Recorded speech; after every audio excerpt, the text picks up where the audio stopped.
MCCB rotary handle operation ಮಾಡಬೇಕಾದ್ರೆ ಮುಖ್ಯವಾಗಿ ನಾವು ಗಮನಿಸಬೇಕಾಗಿರೋದು ಈ ಪರ್ಟಿಕ್ಯುಲರ್ ಇದು ಏನಿದೆಯೋ ನಾಚು. ಇವಾಗ ಇಲ್ಲಿ ನೋಡಿ, ನೀವು ಇಲ್ಲಿ ಒಂದು ಸ್ಲಾಟ್ ಕಾಣುತ್ತೆ. ನಾನು ರೊಟೇಟ್ ಮಾಡ್ತೀನಿ ನೋಡಿ.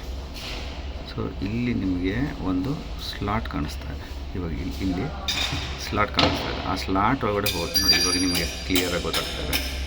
ಸೊ ಅದು ಅಲ್ಲಿ ಬಂದು ಕೂತ್ಕೋಬೇಕು. ಸೊ ನಾವೇನು ಮಾಡ್ತೀವಿ, MCCB ಆಫ್ ಕಂಡೀಷನಲ್ಲಿರಬೇಕು. ಫಸ್ಟು MCCB ಆಫ್ ಇದೆ. ಸೊ ನಾವು ಡೋರ್ ಕ್ಲೋಸ್ ಮಾಡ್ತೀವಿ. ಇದು ಕರೆಕ್ಟಾಗಿ ಕೂತ್ಕೋತಾ ಇದೆ. ಅಕಸ್ಮಾತ್ ಇದೇನಾದ್ರು ಈ ರೀತಿ ಇದ್ದರೆ ನಾವು ಡೋರ್ ಕ್ಲೋಸ್ ಮಾಡಿ ಕೂತ್ಕೊಳ್ಳೋಲ್ಲ. ಆವಾಗ ನಾವೇನು ಮಾಡ್ತೀವಿ, ಹೀಗೆ ತಿರುಗಿಸಿದ್ರೆ ನೋಡಿ ಒಳಗಡೆ ಹೋಯಿತು. ನೋಡಿ, ಅಬ್ಸರ್ವ್ ಮಾಡಿ, ಇದು ಡೋರ್ ಸರಿಯಾಗಿ ಕೂತಿಲ್ಲ, ಇದು ಹೀಗೆ ಸರಿಯಾಗಿ ಕೂತ್ಕೊಂತ. ಸೊ ಇದು ಆಫ್ ಕಂಡೀಷನಲ್ಲಿ, ಯಾವಾಗಲೂ ಕೂಡ MCCB ಬಂದು ಆಫ್ ಕಂಡೀಷನಲ್ಲಿ ಹಾಕಬೇಕು.